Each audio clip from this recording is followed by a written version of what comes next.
हर दिन 2 दिन से मैं भी बैठ रहा हूँ डिबेट में, अनाप शराब बकवास बातें कर रहे हैं। अगर आज मोदी जी देख रहे होंगे अंजारी जी का चैनल तो समझ जाएंगे गौरव भाटिया ने उनकी एक भी बात को नहीं माना और बिल्कुल बोलते जा रहे हैं अनाप शराब। मेरा बात नंबर 4 ये अंजना जी, सबसे अच्छी बात तो वारिस जी आपकी है। एक सेकंड, वारिस जी को मेरे साथ दिखाई। सबसे अच्छी बात अंदाजे बयां तो आपका सबसे अच्छा है वारिस जी। जहर उगल उगल के कहते हैं, हम थोड़ा ना जहर उगलते हैं।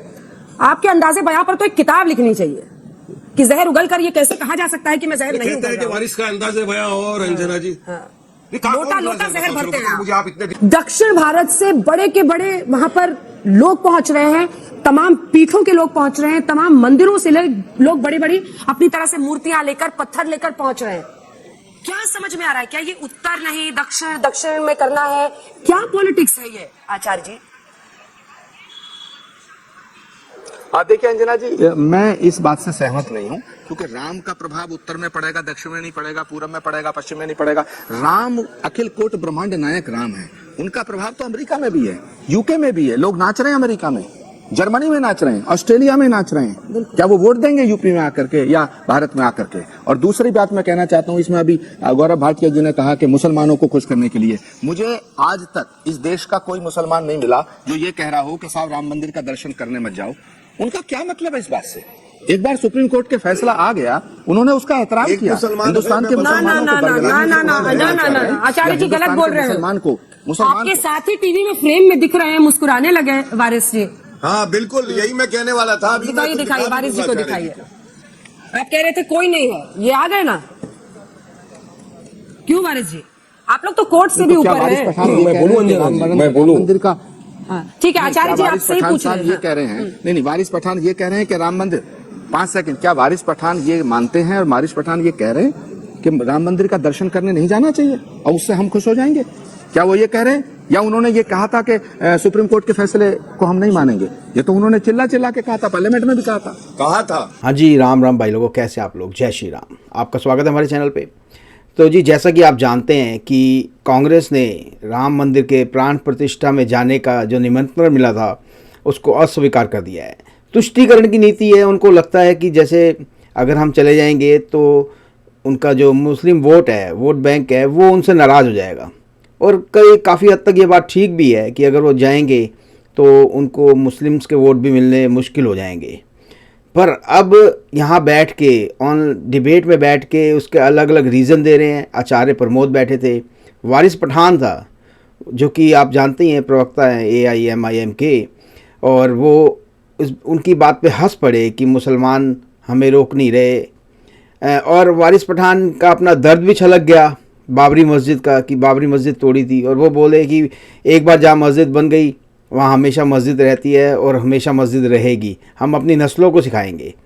तो जी आइए चलिए देखते हैं वीडियो को और फिर बात करें। बोलिए भाई वारिस जी, बोलिए। सुनिए आचार्य जी, मैं आपकी बात सुना, गौरव भाटिया की भी बात सुना। सबसे पहली बात तो ये आचार्य जी कि आस्था एक निजी मामला है। जिसको निमंत्रण मिला है उसको जाना है जाए, जिसको निमंत्रण नहीं भी मिला है वो भी जाना चाहे चले जाए। लेकिन जहां तक मेरा मानना है, मेरी आस्था का सवाल है, तो हम तो फर्स्ट डे से बोल रहे हैं ना कि हम तो मरते मर जाएंगे, जंगलों में चले जाएंगे, लेकिन वहां नहीं जाएंगे क्योंकि हमारी मस्जिद को शहीद करके वो बना रहे हैं।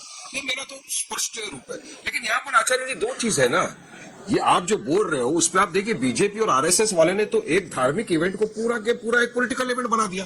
अब 4 शंकराचार्य हो तो महागुरु लोग हैं, करोड़ों उनके फॉलोअर है, उसमें से एक शंकराचार्य ने ये तक कह दिया कि प्राण प्रतिष्ठा के अंदर मोदी जी जाएंगे, मोदी जी प्राण प्रतिष्ठा करेंगे। पूरी के शंकराचार्य ने कहा, तो हम तो क्या वहां खड़े रहकर तालियां बजाएंगे क्या?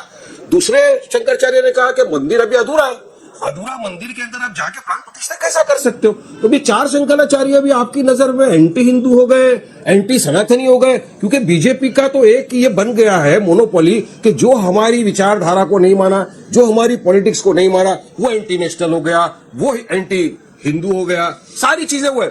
दूसरी बात मैं बताऊंगा, आपने बात सही कहा कि किसी मुसलमान ने कभी नहीं कहा कि आप मत जाइए, कोई बोलेगा भी नहीं, जिसको जाना है जाइए। मगर आप ही खुद देख लीजिए आचार्य जी, पिछले दिनों में कौन बड़ी बड़ी बातें कर रहा है। सनातन के खिलाफ किसने बोला? स्टालिन ने बोला। जितेंद्र आवाड ने प्रभु राम का पूरी तरह से अपमान किया, तेजस्वी ने अपमान किया, और मौर्य तो आए दिन अनाप शनाप बके जा रहे हैं। मगर बताइए, ये चारों के चार तो हिंदू प्रैक्टिस करने वाले लोग हैं ना। एक भी भारतीय मुसलमान ने, ऑफ लेट अभी की बात कर रहा हूं, पुरानी नहीं, किसी ने भी ये कहा कि नहीं राम के खिलाफ ऐसा बोलो, या मंदिर के खिलाफ ये बोला, सनातन के खिलाफ बोला। नहीं बोला। इसलिए मैं ये बताना चाह रहा हूँ कि बीजेपी की जो ये है नफरत की राजनीति, उसमें आप वहाँ गुरुओं को नहीं इन्वॉल्व होना है। उनको 3 दिन पहले मोदी जी ने कहा था कि अपनी जुबान पे लगाम लगा के रखो, एग्रेशन में मत आओ, मगर क्या फर्क पड़ रहा है देखिए।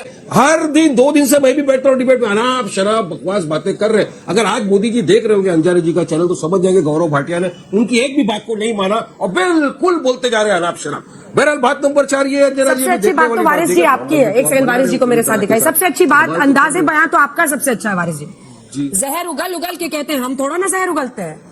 आपके अंदाजे बयां पर तो एक किताब लिखनी चाहिए कि जहर उगल कर ये कैसे कहा जा सकता है कि मैं जहर नहीं कहते हैं कि वारिस का अंदाजे बयां और अंजना जी लोटा लोटा जहर भरते हैं। मुझे आप इतने दिन से मेरे साथ आप डिबेट, मैंने एक भी बार बोला, मैंने ये बोला कि तू मत जाओ, तू मत जाइए, ये मत करिए, वो मत करिए, राम जी जंगल में ये करते थे या मांसाहारी थे। कोर्ट के फैसले का सम्मान करना सीखिए। अवार्ड के खिलाफ में बात किया, मगर क्या हर दूसरी लाइन में संविधान कहते हैं और कोर्ट का सम्मान नहीं करते हैं। रात भी नहीं देखिए इसने मुझे अधिकार दिया है कि अगर मैं कोर्ट के फैसले से मुख्तलिफ राय नहीं रखता तो मेरा अधिकार है कि मैं उसके लिए बोल सकता हूँ। इसलिए सुप्रीम कोर्ट ने आचार्य जी एक छोटा सा जवाब दे रहे थे, फिर गौरव जी आ रही हूँ, फिर आपके पास भी आ रही अंजना जी।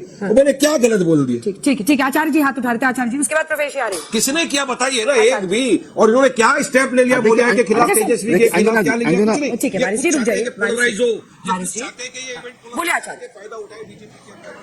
देखिए अंजना जी, अभी अंजना जी वारिस पठान बोल रहे थे कि भाई कोई भी जाए हमें क्या फर्क पड़ता है, हमारी आस्था नहीं है, हम नहीं जाएंगे। बिल्कुल ठीक है, आपकी राम मंदिर में आस्था नहीं है, आप ना जाएं। लेकिन सवाल ये था कि अगर कोई राम मंदिर में जा रहा है, राम मंदिर का दर्शन कर रहा है, उससे मुसलमानों को ऐतराज है। मुझे लगता है ये गलत है। ये देश में कंफ्यूजन पैदा किया जा रहा है कि किसी भी मुसलमान को इससे गुरेज है, इससे कोई ऐतराज है कि कोई राम मंदिर जाए।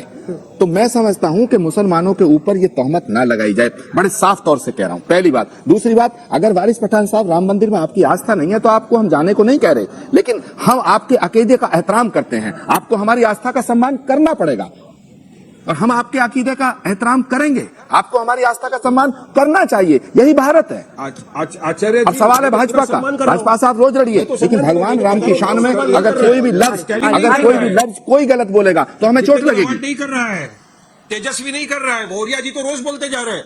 ये तो सब हिंदू करते हैं, ये सब इनको प्रैक्टिस करने वाले। वारिस पठान साहब, ये जो भगवान राम का अपमान कर रहे हैं, ये सब नर्क में जाएंगे, ये सब नर्क में जाएंगे। हाँ तो जी भाई लोगों, वीडियो तो हो गया यहाँ पे ख़त्म और उम्मीद करता हूँ आपको पसंद भी आया होगा। तो आपने देखा कैसे कितना दर्द छलका है वारिस पठान का। उसको ये नहीं पता कि ये मस्जिद जो तोड़ी गई है थी, उससे पहले वहाँ मंदिर ही था, राम जन्मभूमि ही थी। तो और ये बाबरी मस्जिद के बारे में तो इसको अपना वारिस पठान को पता ही नहीं है।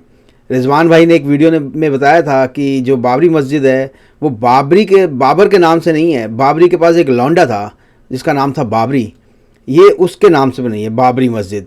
क्योंकि उन्होंने बताया, मुझे नहीं पता, कि बाबर लौंडेबाज था, वो अफ़गानिस्तान से कहीं से एक लौंडा ख़रीद के लाया था बाबरी, और ये उसके नाम से बाबर ने वो मस्जिद बनवाई थी बाबरी। तो इसमें बाबर का कोई नाम नहीं है। तो इन वारिस पठान को ये नहीं पता, once a temple always a temple. अगर एक जगह पे प्राण प्रतिष्ठा हो जाती है भगवान की, किसी भी भगवान की, तो वो जगह उस भगवान की ही हो जाती है, चाहे वो आपको 500 साल बाद मिले, चाहे आपको 1000 साल बाद मिले।